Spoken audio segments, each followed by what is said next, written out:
നല്ല വിഷമമുണ്ട് കേട്ടോ. ഹായ് ഫ്രണ്ട്സ്, അപ്പോൾ ഇന്നത്തെ വീഡിയോയിൽ നമ്മൾ നോക്കാൻ പോകുന്നത് നമ്മുടെ മണി പ്ലാന്റിന്റെ ഇപ്പോഴത്തെ അവസ്ഥയാണ്.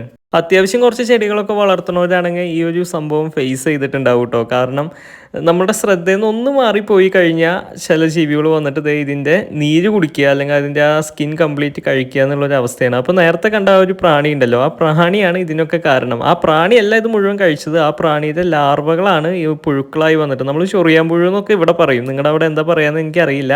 അപ്പോൾ ആ പുഴുക്കൾ വന്നിട്ട് അതിൻ്റെ നീര് കംപ്ലീറ്റ് കുടിച്ചതാണ് കേട്ടോ. അപ്പോൾ കണ്ടപ്പോൾ ഒരുപാട് വിഷമം തോന്നി. പിന്നെ ഒരു സമാധാനം, നമ്മുടെ ബാക്കി ചെടികൾ ഇൻഡോറിൽ വെച്ചേക്കുന്ന ബാക്കി ചെടികൾക്കൊന്നും വലിയ പ്രശ്നങ്ങളില്ല എന്നുള്ളതാണ്. അപ്പോൾ എല്ലാതും ഒന്നുകൂടി ഞാൻ റീചെക്ക് ചെയ്ത് നോക്കിയിട്ടോ.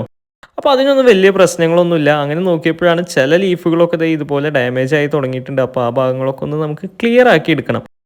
ഈ ചെടികൾ വളർത്തുന്നതിൽ ഞാൻ ഏറ്റവും കൂടുതൽ ആസ്വദിച്ച് ചെയ്യുന്ന കാര്യമാണ് ഇതുപോലെ എല്ലാവരെയും ഒന്ന് പ്രൂൺ ചെയ്ത് സെറ്റ് ആക്കുക എന്നുള്ളത്. അപ്പോൾ ഈ ചെടീനെ നമ്മൾ അതുപോലെ ട്രീറ്റ് ചെയ്ത് മാറ്റി വെച്ചിട്ടുണ്ട് കേട്ടോ.